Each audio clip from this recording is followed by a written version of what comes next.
from me today. There's one I already did a short one over on Beyond Room 313 on who are the Celts, did they exist? Well, the answer is they didn't really. So, which made me think, well, in the alternative scene, this whole thing, which goes all the way from like the most extreme out there sort of conspiracy theory to all the way over to like old-fashioned skeptics. I'm not talking about the skeptics we have nowadays who are orthodox monkeys, but I mean old-fashioned skeptics who, historical revisionists, that kind of thing. And everywhere in between, like I'd probably be in the middle. And the prevailing notion among the sort of more extreme ends, but I've noticed it growing everywhere, and it's also a default option that people fall back on. And he says, well, we don't know everything because everything we've been told is a lie. And that's not true at all. And you see, this is probably the thing that makes a difference between a truther and a truther. A truther is someone who probably figured out that there's lots of nonsense out there and we're being controlled, which we are, and all that stuff. Well, we're not being controlled, they're trying to control us. Very careful with the language you use. And that so many things that have been sold to us are full of shite, for whatever reason. To a truther who thinks literally everything is a conspiracy, and every single historical thing probably never happened, and it's all makey-uppy and everything is a lie. Now, there's a sort of a fundamentalism that creeps into that mentality, where when they're challenged by someone who says, well, it's not true really, you can't prove this, they'll attack them personally. It happened to me in the week this week where a guy accused me of being senile because I said I know for a fact that the moon landings happened. And the other arguments towards were the usual things. People saying, the spaceship was...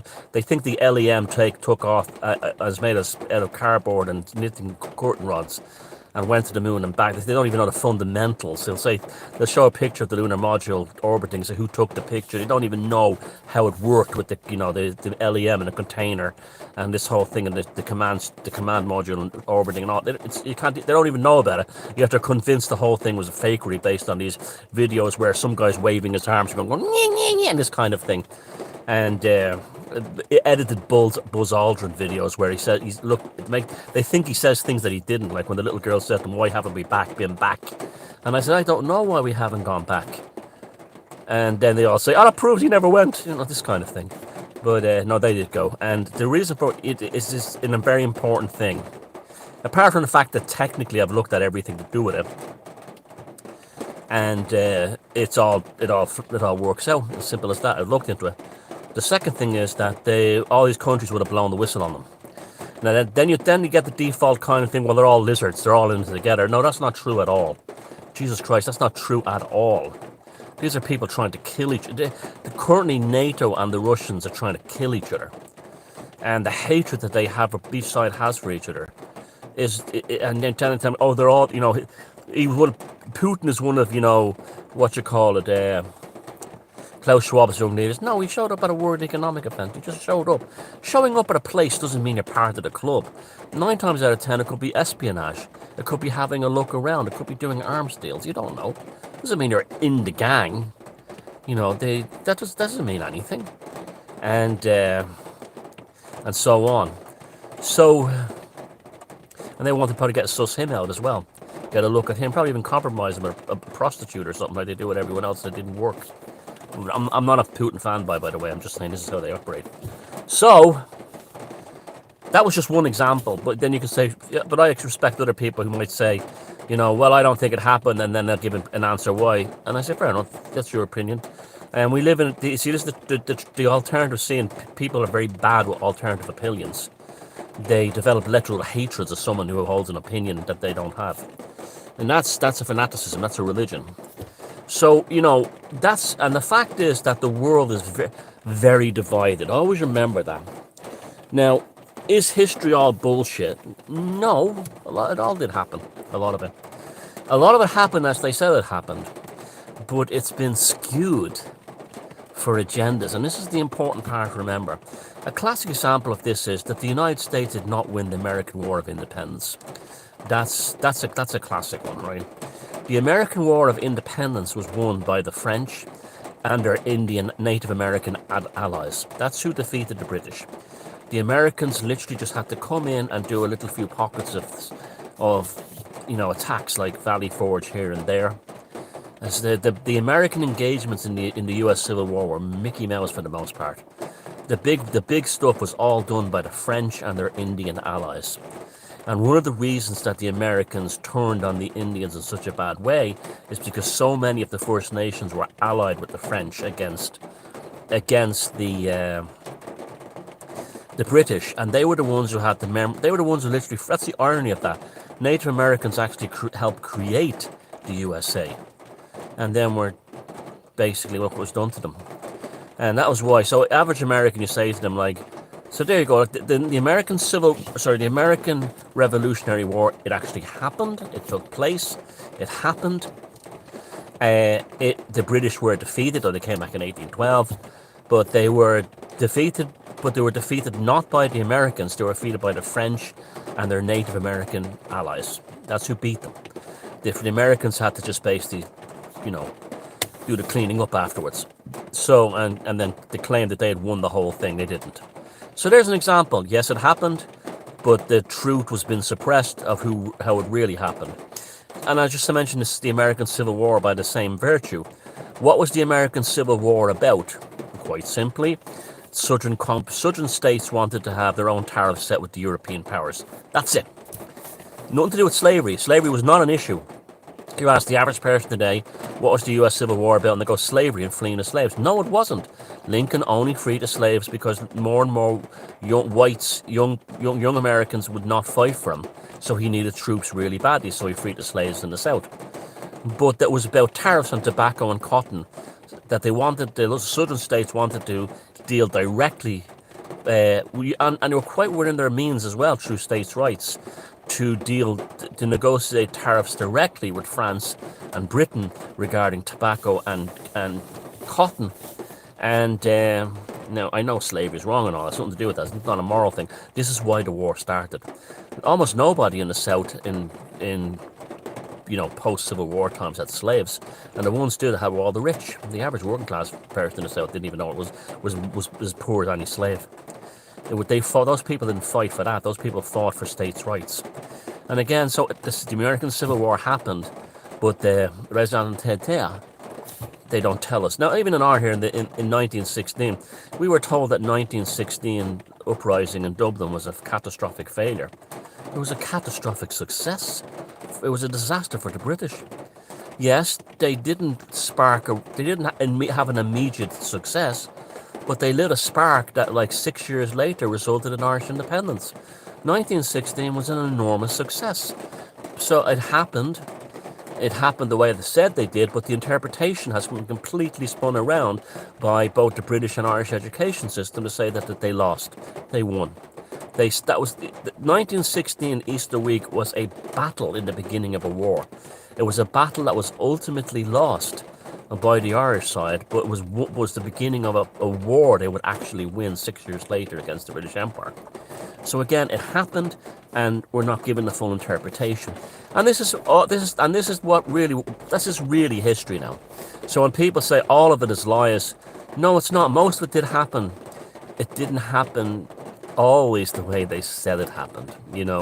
Like for this, Ridley Scott has a new film out about Napoleon, and at first I was really excited about seeing it, but now it just looks like garbage.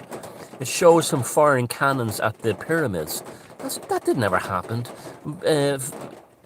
Napoleon had great reverence and respect for the ancient Egyptian pharaonic world, and saw his destiny as being part of that greatness of mankind. The need to achieve beyond what the mundane gives us. That's why I'm a huge fan of Napoleon. That never happened. And then they show it in the film, it never happened. And then another thing they show is that when the royalists tried to retake Paris after the the revolution, and Napoleon successfully defeated them, that was portrayed. That's portrayed in the movie as they were unarmed, wonderful people who wanted their freedom. The royalists were heavily armed in Paris, and they had killed many, many people in very sadistic ways during during this time. And then the film is portrayed as Napoleon just being a monster against the people. And so again, even with the films, they twist things around. They twist things around. Like, how many people are aware that Rudolf Hess flew to England, through to Scotland in 1940, with a peace deal, and the British just wanted a war? I said, no way. And just hit, that's it. And locked him up in Spandau prison for the rest of his life, and then killed him at the end, so no one would ever know that he went to England, into Scotland, to try and have a peace deal. And it goes on and on and on. It's the interpretation of history that makes people think, oh, they've lied to us about everything. They haven't. They haven't lied to us. And I'll give you an example of that. That's Tatarian nonsense. That people think that there was all these cities all over the world that were built by the Tatarians and all this stuff. Tataria was just a region in Asia, a small kind of region, sort of like a subset of southwestern Siberia, and there was a place called Tataria, and there was Tatarian people, and they still exist. But they weren't this great empire. They were just absorbed into the Russian Empire and were no longer called Tatarians. They were just became Russians. But then they show pictures of these world fairs with these buildings that are made up. They're basically stage sets made of plywood, and they were to show craftsmanship in those countries. Look, our builders are the best, our craftsmen people. We can build, look what we can build, no problem. And then people see these pictures of these grand fairs all over the world and say, that's what it used to look like. No, they're movie sets. They're just sets. They were just, and as soon as the fair was over, they were dismantled and just taken down. And they were not permanent buildings. The backs of them were often plywood and things like that, or didn't have backs. They were facades. Some of them were permanent, though. They had an excuse to build a library or something like that. They would build a real one. But then they see this, the photographs are true. Yeah, it looked like that, but they weren't real buildings. You see, the interpretation. And then they say, well, I can't believe St. Louis used to look like that. No, it was a fair. It was a stage set that was up for a couple of months in the summer and then taken down. Again, you see, you have to be very careful. You can't jump on, they lied to us about everything. They lied to us. No, they didn't. They lied to us about some things, all right. There's no doubt about that. For instance, the Middle Ages is a big one. That's a strange one. Where are the Middle Ages, There's not too many documents. Now, there are some interesting, there are people who will cite the Islamic caliphates as proof that they did exist. Yes, but there's still massive anomalies in the timeline around the time of Charlemagne and people like that. So that was the Vatican. That was, the whole thing of the Vatican having it was very little books, and it's become harder and harder for them to fake things with technology. Like they would have gotten away with the needlecraft thing 40, 50 years ago. They can't get away with it today because of the internet and this kind of thing. And this, why do they do this? Why do they? You see, you have to be you have to be going into these things with a good skeptical mind, not the kind of debunker, skeptical, Richard Dawkins kind of. I'm talking about a good mind. And you would say, well, who wrote this history? It was written by the winners. How did they portray the victors? They were vanquished and defeated and evil. Okay, was it always that case? Not necessarily. Were German people personally throwing Jews into like ovens? Of course not. Did many of them know about the Holocaust? Many of them probably knew something funny was going on, but the actual specifics, they were told by their government that they were being sent to relocation and work camps in the East. And human beings, what they are, we've seen that by the last 3 years, they believe it. They say the government says what's true. And then they find that later on it's not true. But that's not the same thing as it not happening. The same thing people say, the Holocaust never happened. Why? Oh, there isn't enough showers and ovens for the bodies. No, you numpties. Most of the 6 million or whatever the number were, and it was usually millions more of gypsies and other things as well, they were just shot and buried in mass graves. There was no fucking about with camps. They were just shot and buried in mass graves. So that, you see, just, and then the truther type jumps on one anomaly in the thing and says, oh, it's all false. No, it's how it's been interpreted. And there's all kinds of agendas on all sides. to do it, and so on. So you have to sort of be, there's people now believing they don't even, there's people around today, truthers, who don't even believe what their grandparents saw and told them about. That's how fanatical they become. They think everything was lies. Everything is a lie. It's not. Everything is not a lie. There's lots of lies, but it's mostly a case of distortions and the victors writing the history books. That's really what it's about. And you have to be careful with a lot of this stuff. When you say, you read about something and go, hold on a second, that's what happened? Oh no, it's all bollocks then. No, it's not all bollocks. It's like the COVID thing. Yeah, we know that the whole thing, the history books will record that as a pandemic, and the world had to be locked down to spread the viral infection. People like us know that it was a controlled test run by the globalists to see if they could lock the world down. And the various governments in each country, made up of mediocre numpties, all went along with this whole concept of the lockdowns and everything, and then the mandatory needle crap.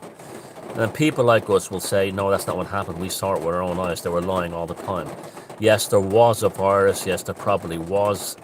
People extra got sick. Yes, it's like the needle craft. I don't believe for a second that they wanted to kill everybody with it. I believe it was absolutely corporate greed and incompetence to get something on the market, to get profits for companies as quickly as possible, and also for governments to make them look like heroic statesmen saving their people. I believe it was monumental incompetence and greed behind that. Now, that's not to say there wasn't a spiritual dynamic to it. Oh God, absolutely there was. Absolutely, there was spiritual warfare involved in that. And it does make you wonder too, how much of past history events had that same spiritual dynamic. Like, I'm reading on one board now about people who are hearing a voice in their heads saying, during the height of when the needlecraft first came out, saying things like, "I'll go on, take it, what difference did it make to you?" And they said it wasn't their own internal monologue. Now this opens up a whole Pandora's box of things here. What was this? They do have these psychometric weapons, psychotronic weapons, that can beam voices. I wrote about this in Puzzling People in 2011, about how they had a thing on a street corner in Manhattan, and they're beaming ads directly into people's skulls until someone shut it down, because quite rightly, as being a violation of people's privacies. So that technology's been around at least 20 years. And so it's either that, or even the more worrying one, and the one that I kind of lean towards, is that there was a spiritual force. That I don't want to go back over this stuff again, but my God, when people say everything we experience is a lie, everything they tell us is a lie, we should really be thinking of it as like more the case of what I real story here. And often the real story is much more incredible, and often sometimes life-affirming than the real thing, than the narrative, the cover story, the historical record. You had groups like the Carnegie Library System, and Carnegie was put about as a great philanthropist who built libraries in working class areas. Those libraries were nothing more than database gathering things.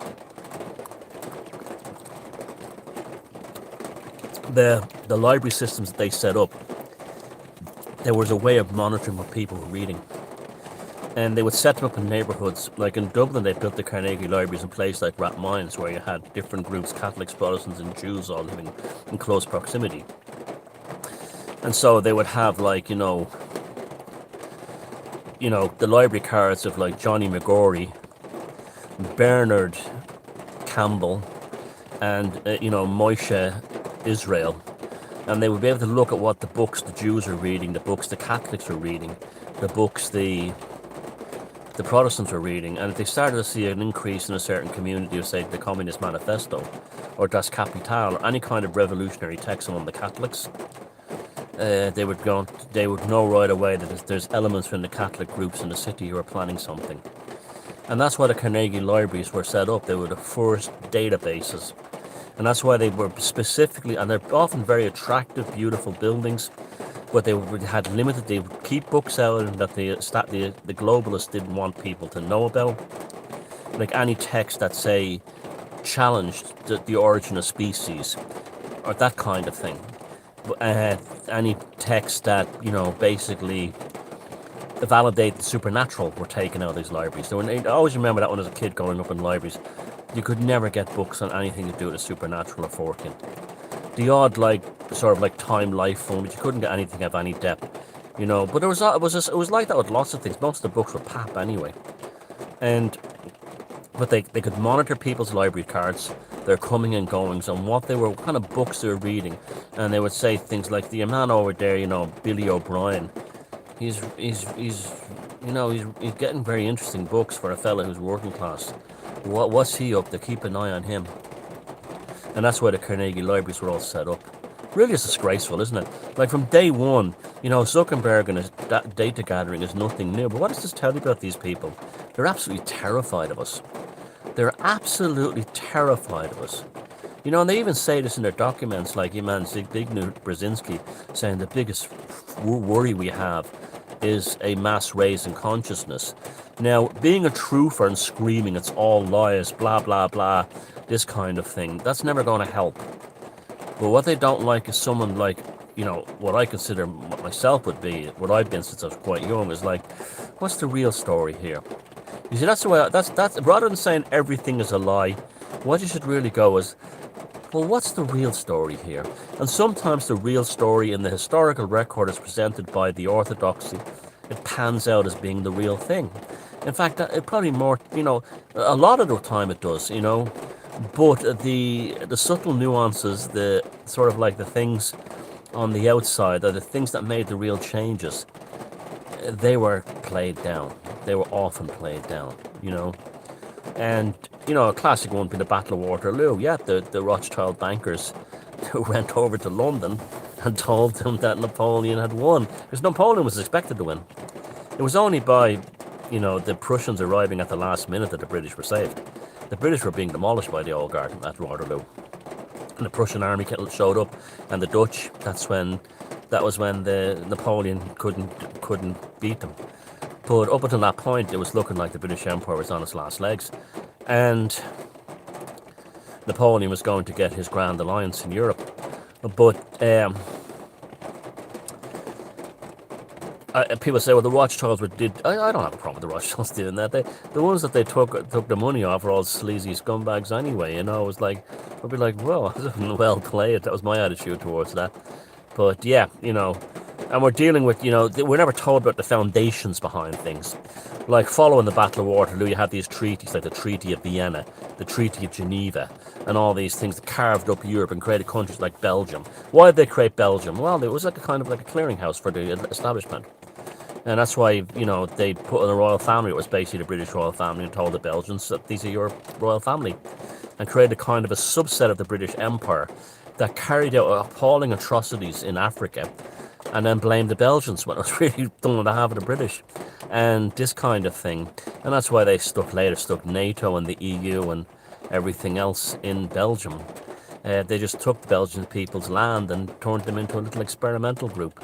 This kind of thing, Belgium was really the descendant, later the spawn of the Holy Roman Empire. It's the same general idea, just moved to a different part of Europe. Yeah, but the thing is that, in some ways Ireland is kind of like that. Ireland is kind of like an experimental case as well. Particularly Dublin. Dublin is a very kind of experimental city. You can really feel that. Where that's all that, it's the headquarters of most of the big tech and biotech industries, which are kind of the real governments in the world. The real governments in the world are the big tech and the biotech fields, and they're all in Dublin. And they're using Dublin the same way that the old globalists use Brussels. And that's why the city has changed so drastically and has this horrible toxic energy over it now. And it's no fun anymore. It's not safe. And that's, because it's a big lab. It's a laboratory. And in order to keep this, if Irish people read, here's a statement for you. Irish people are more oppressed now than they were under the British Empire. Take that one to the bank. I'll see you later. Bye.